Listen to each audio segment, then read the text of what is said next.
Ղուկաս ավետարանիչը Հովհաննես Մկրտչի քարոզչության մասին խոսելուց անմիջապես հետո մեզ է ներկայացնում շատ հետաքրքիր երկու համարներ, 3-րդ գլխի 21 եւ 22-րդ համարների մասին է խոսքը, որոնք չափազանց պարզ լինելով հանդերձ շատ խորհրդավոր մի իրադարձություն են ներկայացնում, որը Տեր Հիսուս Քրիստոսի մկրտությունն է։ Ղուկասն ասում է, եւ երբ ամբողջ ժողովուրդը մկրտվեց, Հիսուսը եւս մկրտվեց, ու երբ աղոթքի կանգնեց, երկինքը բացվեց, եւ Սուրբ Հոգին մարմնավոր տեսքով, որպես աղավնի, իջավ նրա վրա։ Ու երկնքից մի ձայն եկավ, որ ասում էր. «Դու ես իմ սիրելի որդին, որն ես իմ ամբողջ բարեհաճությունը»։ Երկու պարզ համարներ, որոնց անդրադարձ կա նաև մյուս ավետարանիչների կողմից։ Մատթեոս եւ Մարկոս ավետարանիչները եւս ներկայացնում են, թե ինչպես է Հովհաննես Մկրտիչը մկրտում Տեր Հիսուս Քրիստոսին, բայց եթե համեմատության մեջ նայելու լինենք, Ղուկասը ամենապարզ կերպով եւ ամենաաղքատիկ տեղեկություններով է այս իրադարձությունը ներկայացնում։ Ի տարբերություն Ղուկասի, Մատթեոսը եւ Մարկոսը շեշտում են նաեւ, որ Հիսուս Գալիլեայի Նազարեթից եկավ Հորդանան մկրտվելու։ Ի տարբերություն Մարկոսի եւ Ղուկասի, Մատթեոսը նաեւ շեշտում է, որ Հովհաննեսը ընդվզում է եւ չի ուզում մկրտել Տեր Հիսուս Քրիստոսին, պարզապես ասելով, որ այդ ինձ է հարկ, ինձ է պետք, որ ես գամ եւ քեզանից մկրտվեմ եւ հիմա դու ես եկել, որ ես քեզ մկրտեմ։ Եվ այդտեղ է, որ Քրիստոս խոնարհություն է ցուցաբերում, բացարձակ խոնարհություն եւ ասում է, որ թող հիմա, որովհետեւ այսպես հարկ է, որ Աստծո ամեն արդարություն ի կատարացենք եւ դրանից հետո է, որ Հովհաննեսը համաձայնվում է մկրտել։ Բոլոր երեք ավետարանիչներն էլ ներկայացնում են Տեր Հիսուս Քրիստոսի մկրտության դրվագը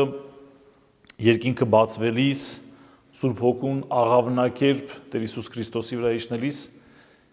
միայն տարբերությունը, որ հիմնական մենք տեսնում ենք, ուրիշի ուղակի խոսքի մեջ է արտահայտվում, որ Հայր Աստծո ձայնն է, ինչպես որ տեսնում ենք ավետարանում։ Ուրեմն Մարկոս եւ Ղուկաս ավետարանիչները, երբ որ խոսում են այս ձայնի մասին, ձայնը ուղղակիորեն դիմում է Տեր Հիսուս Քրիստոսին, մկրտվողին, եւ ասում է. «Դու ես իմ սիրելի որդին, որ ունես իմ ամբողջ բարեհաճությունը»։ Իսկ Մատթեոսը, երբ որ այս ձայնի խոսքն է ներկայացնում, ասում է. «Դա է իմ սիրելի որդին»։ Կարծես թե խոսքը ուղղելով ոչ թե Տեր Հիսուս Քրիստոսին, այլ հավաքված ներկա ժողովրդին, Հովհաննես Մկրտչին եւ մնացած բոլոր ժողովրդին, որ այդտեղ հավաքված էին։ Յուրաքանչյուր դրվագ, որ Ղուկաս ավետարանիչը ներկայացնում է, համեմում է նաեւ միայն իրեն հատուկ խոսքերով ու նկարագրություններով։ Եվ Մատթեոս, եւ Մարկոս, եւ Ղուկաս ավետարանիչները այս դրվագը ներկայացնելով հանդերձ միայն Ղուկասն է, որ խոսում է շատ հետաքրքիր մի գործողության մասին Տեր Հիսուս Քրիստոսի կողմից արվող աղոթքի մասին։ Մատթեոսը եւ Մարկոսը այս մասին չեն խոսում։ Ենթադրել կարելի է արդյոք, որ չեն կարևորել կամ չեն տեսել կամ չեն մտածել այս մասին, ամենատարբեր բացատրություններ կարող են ունենալ, բայց Ղուկասը շատ պարզ կերպով ասում է, երբ որ ամբողջ ժողովուրդը մկրտվեց, նախ հստակ է, որ բոլորը մկրտվել էին արդեն եկած զինվորներ, մաքսավորներ, ամենատարբեր խմբերի ներկայացուցիչներ, որոնց հարցերի մի մասը Ղուկասը նախորդիվ մեզ ներկայացնում է եւ դրանց պատասխաններն էլ ներկայացնում է Հովհաննեսի կողմից տրված, եւ ահա այս բոլորի մկրտության պատկերը տալուց հետո Ղուկասն ասում է, երբ որ Հիսուս եւս մկրտվեց, ու շատ կարճ է ասում, շատ կարճ, առանց հարց պատասխանի, առանց կարևորելու կարծես թե ասում է, երբ Հիսուս մկրտվեց ու աղոթքի կանգնեց, աղոթքի կանգնելը Ղուկասը հատուկ շեշտում է 21-րդ համարի մեջ։ Եվ այդ աղոթքի կանգնելուց հետո է կարծես այդ աղոթքին ի պատասխան կարծես թե երկինքը բացվում է եւ Սուրբ Հոգին աղավնու տեսքով մարմնապես, ֆիզիկապես, ինչպես աղավնի իջնում է Տեր Հիսուս Քրիստոսի վրա։ Եվ այս ժամանակ է, որ արդեն լսվում է Հայր Աստծո ձայնը։ Մյուս ավետարանիչները եւս ունեն երկնքի բացվելու դրվագը, չնայած որ Մարկոս ավետարանիչը շատ հետաքրքիր կերպով երկնքի բացվելը համատում երկնքի պատառվելու հետ, ուրեմն հատուկ կերպով ցույց տալով թե ինչպես բացվեց երկինքը։ Բայց միով բանիվ ավետարանիչները այս դրվագով մեզ ներկայացնում են Հովհաննես Մկրտչի կողմից մկրտվող Տեր Հիսուս Քրիստոսին, որի մկրտության հետ կապված ինչպես առաջին դարում, երկրորդ դարում, այդպես էլ այսօր շատերի մոտ ամենատարբեր հարցերն են առաջանում։ Ամենից հաճախ հնչող հարցը հետևյալն է. ինչու մկրտվեց Քրիստոս։ Որովհետև մենք գիտենք, որ Հովհաննես Մկրտիչը քարոզում էր ապաշխարության մկրտություն, քարոզում էր մկրտություն, որով մարդիկ իրենց մեղքերից պիտի ազատվեին,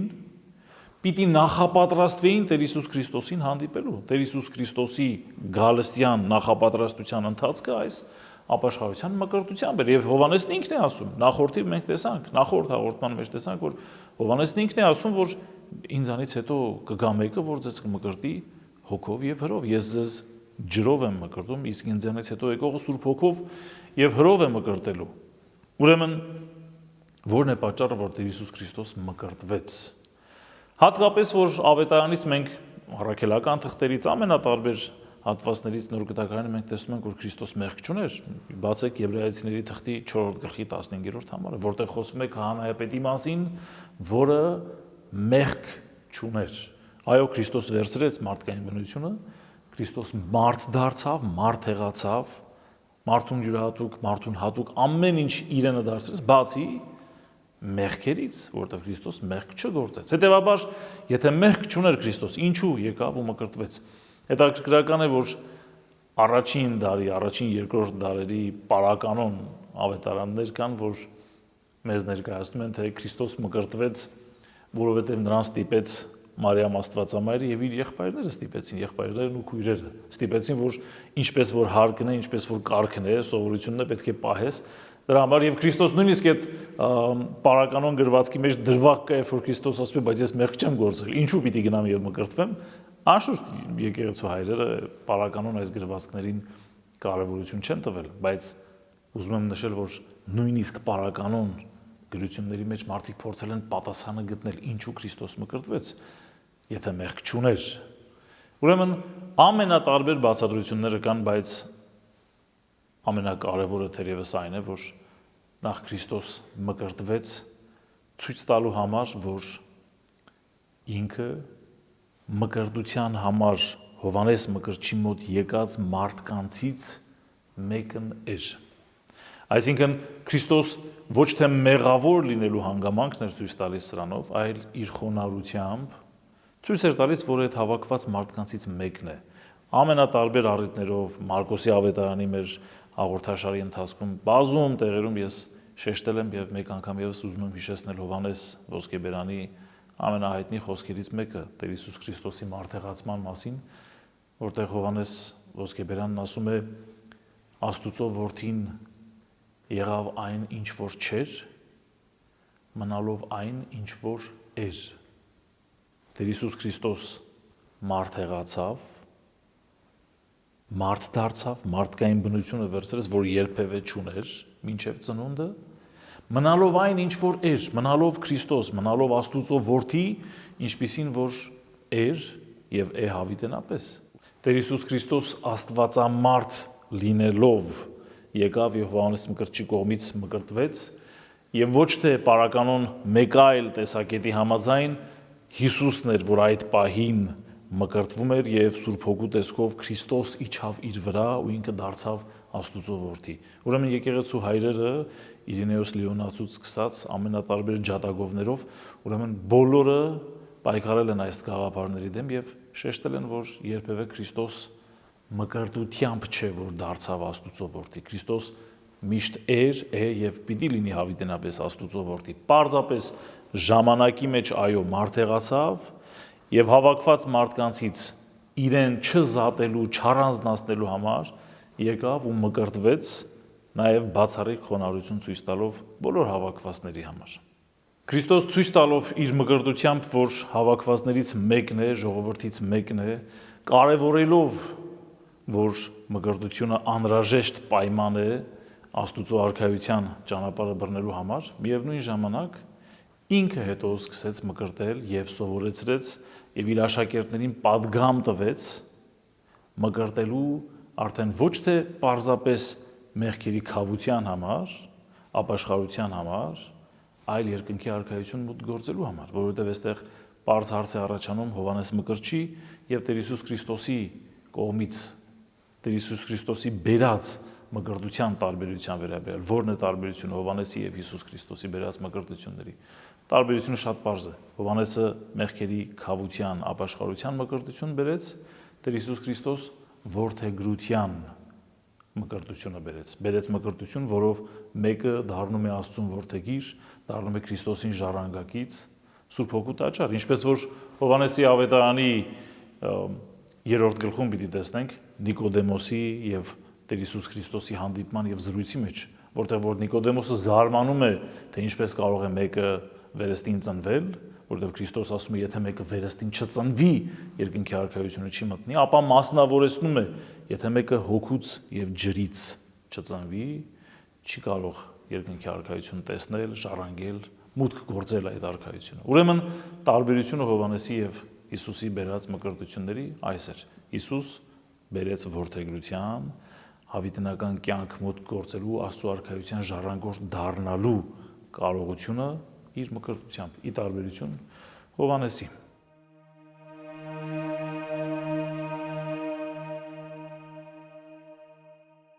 Աղավնու տեսքով Սուրբ Հոգու էջքը, որ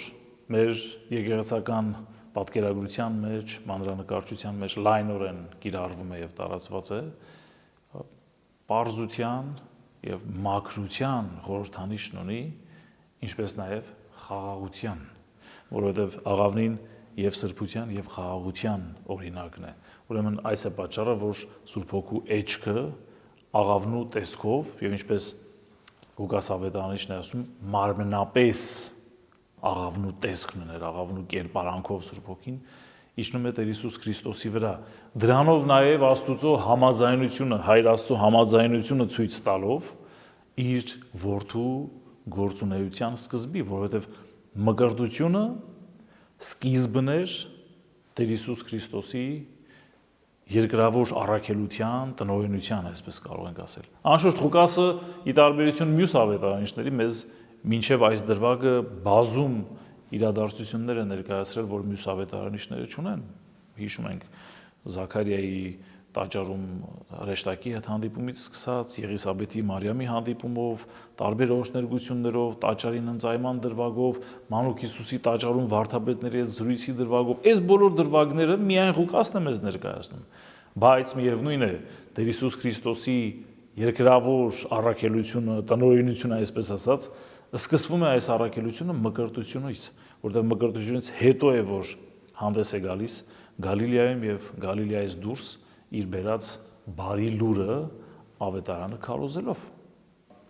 Ավետարանական այս դրվագի մեջ է նաեւ, որ բացառիկ հնարավորություն ունենք տեսնելու Սուրբ Երրորդության հայտնությունը, որովհետեւ ինչպես գիտենք, ողջ Աստվածաշնչում երրորդություն բառը ուղղակիորեն որպես այդպեսին չկա, բայց ամենատարբեր դրվագներ, որոնք ներկայացնում են Սուրբ Երրորդությանը, Սուրբ գրքում առկա են, եւ դրանցից ամենացայտունը մկրտության ժամանակ մեզ պատկերացվողն է, մեզ ներկայացվողն է, որտեղ տեսնում ենք Հայր Աստծո ձայնը երկնքից հնչող, որտեղ տեսնում ենք Սուրբ Հոգուն աղավնակերպ իջնող եւ տեսնում ենք Որդի Աստծուն, որ մկրտվողն էր եւ ուղղակիորեն մասնակից է այդ իրադարձության։ Ձայնը, որ հնչում է, մեզ ներկայացնում է երկու հիմնական խոսք, որոնք վերստին 5 տակարանի տարբեր գրքերից են քաղված եւ համատեղված։ Ձայնը ասում է՝ «Դու ես իմ սիրելի որդին, որ ունես իմ ամբողջ բարեհաճությունը»։ Եվ սրանք Սաղմոս գրքի 2-րդ գլխի 7-րդ համարի եւ Եսայի մարգարեության 42-րդ գլխի առաջին համարների համատեղումն են կարծես թե։ Սաղմոս գրքի մեջ շատ པարզ կերպով խոսվում է Աստուծո որդու մասին, որտեղ Տերը ասում է՝ «Դու ես իմ սիրելի որդին եւ ես քեզ այսօր ծնեցի», իսկ Եսայի մարգարեության մեջ խոսվում է Տիրոջ ծառայի մասին, որի վրա Տերը իր հոգին պիտի տարածի։ Նույն այս ծառայի կերպարը Եսայի մարգարեն հետո պիտի զարգացնի եւ հասցնի 53-րդ գլխում, ուրեմն Տիրոջ ծառայի այն կերպարին, որ գնում է ինքնազոհաբերության ճանապարհով, անմռունչ կերպով տանում է իրեն բաժին հասած խաչը։ Ուրեմն այս ամբողջը բոլոր այս դրվագները Աստուծո որդի լինելու, Տիրոջ կողմից ծնված լինելու, հավիտենական ծնունդ լինելու, իրեն բաժին հասանելիք նեղությունները, չարչարանքները, այդ բոլոր առաքելությունները ամեն բան Տեր Հիսուս Քրիստոս գիտեր։ Մենք նախորդիվ տեսել ենք Տեր Հիսուս Քրիստոսին 12 տարեկան հասակում, պատանի Հիսուսին, որ տաճարում վարդապետների հետ հարց ու պատասխանի էր նստած, եւ որը որ մեծ իմաստություն ուներ ու վստահ ենք, որ գիտեր իրեն հասանելիք ճանապարհը։ Եվ 12 տարեկանից հետո 18 տարի մենք ոչինչ չենք տեսնում Տեր Հիսուս Քրիստոսից եւ հայտնվում է Հիսուս մկրտության դրվագով, որը նաև իր առաքելության, իր հանրային, այսպես ասենք, գործունեության սկիզբն է։ Եվ սա հաստատումն է Տեր Հիսուս Քրիստոսի կողմից, մեկ անգամ եւս հաստատումն է, որ ինքը նախապես իմանալով իրեն բաժին հասանելիք ճանապարհը չի հեռանում դրանից եւ պատրաստ է այդ ճանապարհով մինչեւ վերջ շարժվելու։ Ի տարբերություն աշխարհում հանդիպող շատ ու շատ այն հերոսների, որոնք որ դրվագային, դիպվածային հերոսություն կարող են գործել պահի ազդեցությամբ խիզախելով եւ մեծ հերոսական քայլ անելով, ի տարբերություն այսպիսի դրվագների Տեր Հիսուս Քրիստոս մի ամբողջ կյանք իմանալով թե իրեն ինչ է սպասվում, երբեք չհեռացավ այդ առաքելությունից, այլ խոնարհաբար, ինչպես Եսայու մարգարեության 53-րդ գլխի անմռունչ, ուրեմն գառնուկն է ներկայացվում, որ տարվում է զոհաբերության, Տեր Հիսուս Քրիստոս գալիս է եւ մկրտությամբ առաջին քայլն է անում իր գործունեության եւ դեպի խաչելություն ու հարություն իրեն բաժին հասանելիք ճանապարհի։ Յուրաքանչյուր անգամ Տեր Հիսուս Քրիստոսի մկրտության այս դրվագը ընթերցելիս կամ այդ մասին խոսելիս, հատկապես երբ որ շեշտում եմ, որ Քրիստոս մկրտվեց ոչ միայն ցույց տալու, որ ճիշտ ճանապարհը սա է եւ մարդիկ պիտի անցնեն այդ մաքրության ճանապարհով ճշմարտությունը տեսնելու համար, այլ նաեւ այդպես արեց, որովհետեւ ուզում էր ցույց տալ, կենթանի օրինակը լիներ, ապացուցել, որ ինքն էլ այդ ժողովրդից մեկն է, խույս չէր տալիս այդ ժողովրդից, մեղքեր չունենալով հանդերձ համաձայնվում էր նույն արարողության միջով անցնել, ինչով անցնում էին մեղավորներ, մաքսավորներ, ամենատարբեր տեսակի հանցագործներ, յուրաքանչյուր անգամ այս դրվագը տեսնելիս ես իբրև հոգևորական հարց եմ ունենում, առաջին հերթին ինքս ինձ ուղղված։ Բայց հետո նաև այդ հարցը ուղղված բոլոր նրանց, ովքեր որ իրենց ժողովրդի համար պատասխանատվություն ունեն վերցրած։ Դրանք կլինեն մշակույթի գործիչներ, դրանք կլինեն գրողներ, քաղաքական գործիչներ, դրանք կլինեն փիլիսոփաներ, ուսուցիչներ, ամենատարբեր մասնագիտության տեր մարդկանց։ Բայց ես սկսում եմ ինձանից։ Արդյոք ես ինձ բաժին հասանելիք առաջնորդությունը վերցրած լինելով, որքանով եմ պահում Տեր Հիսուս Քրիստոսի սկզբունքը, որքանով եմ փորձում նմանվել իրեն, ինձ չզանազանելով, չզատելով, չառանձնացնելով ինձ բաժին հասած ժողովրդից։ Շատ հետաքրքիր է, որ եւ հավանաբար բնական է, որ երբ այդ ժողովրդի դրական, դրվատելի, գովասանքի արժանի կողմերի մասին խոսում ենք, ձեռքբերումների մասին, հաջողությունների մասին խոսում ենք, մենք միշտ առաջինն ենք հպարտությամբ նշում, որ մենք այդ ժողովրդի զավակն ենք, մենք այդ ժողովրդի հոգևորականն ենք, գրողն ենք, ուսուցիչն ենք, քաղաքական գործիչն ենք կամ ով որ ենք, բայց մեկն ենք, որ հանրային դեր ունենք, հա։ Բոլոր դրական, ուրեմն գովելի երևույթների դեպքում առաջին շարքում կանգնած ենք, բայց արդյոք նույն այդ ժողովրդի բացասական կողմերը, որից շատ անգամ դժգոհում ենք, իրենց կայացրած ընտրությունից, ամենատարբեր ընտրություններից, իրենց կայացրած որոշումներից, իրենց վարքից, բարքից, ապրած կյանքից, կենցաղից, սովորություններից, բոլոր բացասական երևույթները միտեղ հավաքելով, երբ որ սրանցից բողոքում ենք, արդյոք մենք այդ խիզախությունը ու քաջությունը ունենք ասելու, որ այո, մենք նաև այդ տեսակը, այդ խնդիրները, այդ բացասական կողմերը ունեցող ժողովրդի ներկայացուցիչն ու առաջնորդներն ենք,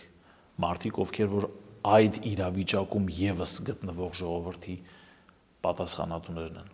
Ես դրա մասին եմ մտածում շատ հաճախ։ Եվ ինչ որտեղ մտածում, որ բնական է, երբ որ դրականն ու գովելին շատ ավելի հեշտ ենք յուրացնում, բայց Տեր Հիսուս Քրիստոս ցույց է տալիս, որ ոչ։ Ինքը այդ մեղքերի հետ ընդհանրապես կապ չունենալով գնաց եւ այդ նույն մեղավորների հետ նույն ձևով մկրտվեց, ոնց որ այն մյուսները 1000 մեղք գործած լինելով կմկրտվեին, նույն կերպ Քրիստոս առանց որևէ տարբերություն դնելու։ Ես իբրև հոգևորական ինձ այդ հարցն եմ ուղղում, ես արդյոք կարողանում եմ ընդունել իմ ժողովրդին իր բացասական կողմերով հանդերձ։ Բայց ի տարբերություն ինձ Տեր Հիսուս Քրիստոս իրեն նույնացնելով, իրեն չզատելով, չառանձնացնելով այդ ժողովրդից երբեք չմնաց սխալի, բացասական, մեղավոր այդ հանգամանքների մեջ չմնաց ինքը շարժվեց առաջ իրեն բաժին հասած առաքելությունը լրմանը հասցնելով, խաչելությամբ, թաղմամբ եւ հարությամբ հաղթանակ տանելով եւ նույն այդ ժողովրդին, որից ինքը իրեն չառանձնացրեց, նույն այդ ժողովրդին դեպի հաղթանակի ճանապարհը տանելով։ Այս հնարավորությունը տվեց Քրիստոս։ Արդյոք մենք նույնը կարողանում ենք մեզ բաժին հասած առաքելության մեջ, թե ոչ։ Այս է ինձ համար կարևոր հարցը։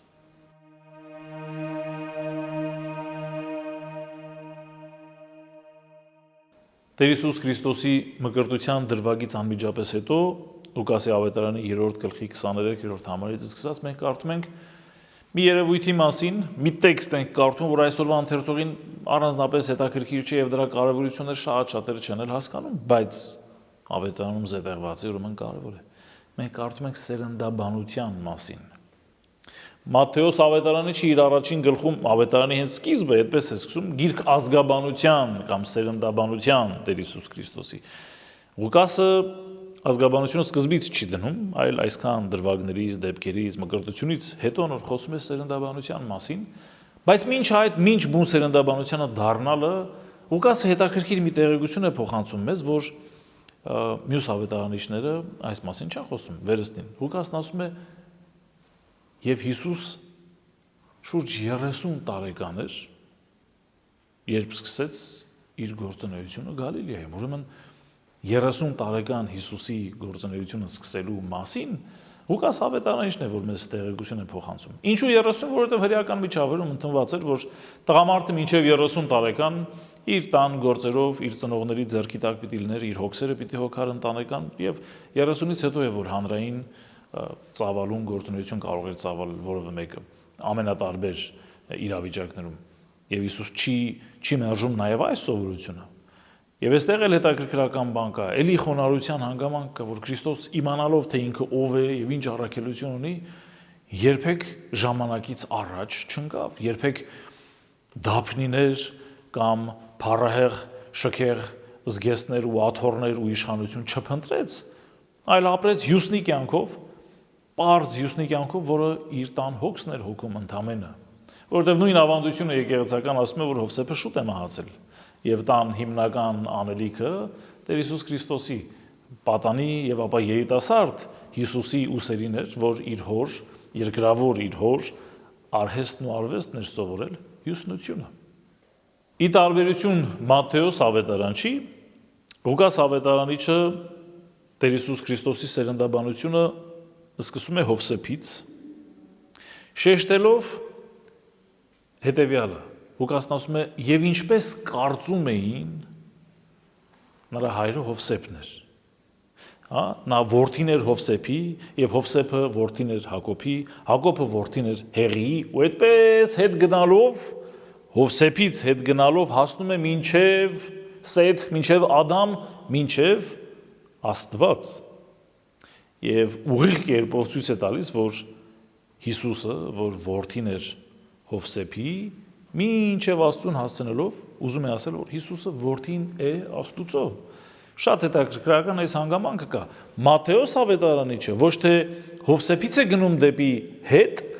այլ գալիս է Աբրահամից։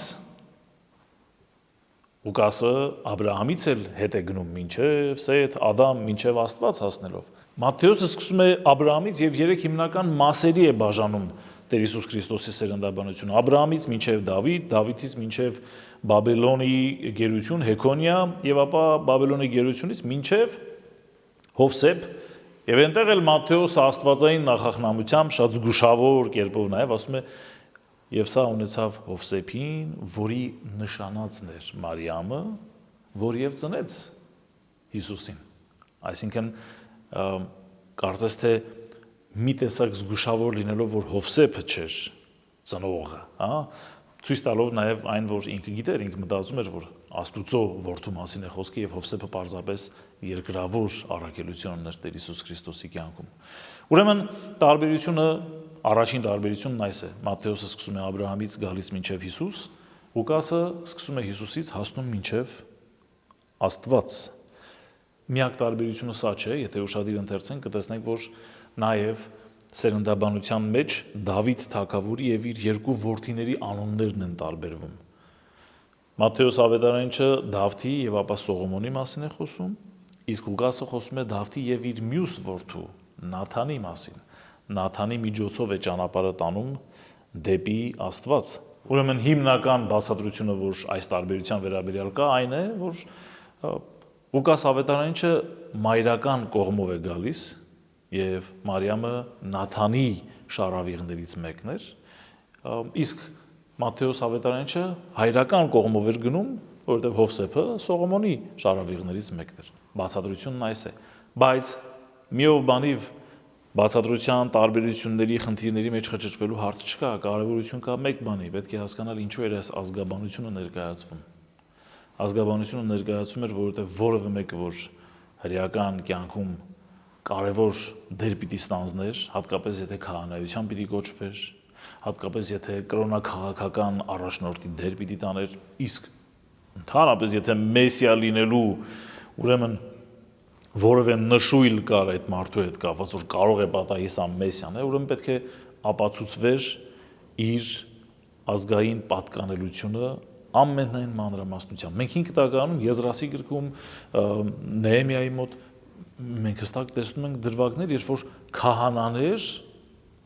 դուրս էին թողնվում իրենց ծառայությունից, չէին կարողանում շարունակել ծառայությունը, որովհետև իրենց ծագումնաբանությունը, իրենց սերնդաբանությունը, ազգատոհմի, այսպես ասենք, հերթականությունը չունեին գրի առնված, չէին պահպանվել, կորցրել էին եւ չէին կարողանում ապացուցել, որ իրենք գնում հասնում են մինչեւ Ահարոն իրենց քահանայական պաշտոնը հաստատելու համար, այդ ապացույցը չունենալու պատճառով քահանայությունից զրկվում էին մարդիկ։ Հիմա այստեղ կարևոր է հետևյալը. եթե Մատթեոսը ցույց է տալիս Տեր Հիսուս Քրիստոսի հրեական կողմը հասցնելով մինչև Աբրահամ, Ղուկասը, որ ինչպես ներածության մեջ էլ շեշտել ենք, ոչ թե հրեաների համար ավետարան էր, այլ բոլոր մարդկանց, հրեաների, հեթանոսների ամենատարբեր կրոնական եւ մշակութային պատկանելություն ունեցող, Ղուկասը հասցնում է ոչ թե Աբրահամ նահապետին, այլ հասցնում է Աստծուն համատիեզերական, համամարտկային կարևորություն ու նշանակություն տալով ուղղակիորեն Տեր Հիսուս Քրիստոսին, իր ծննդին, մկրտությանը եւ իր երկրավոր առաքելությանը։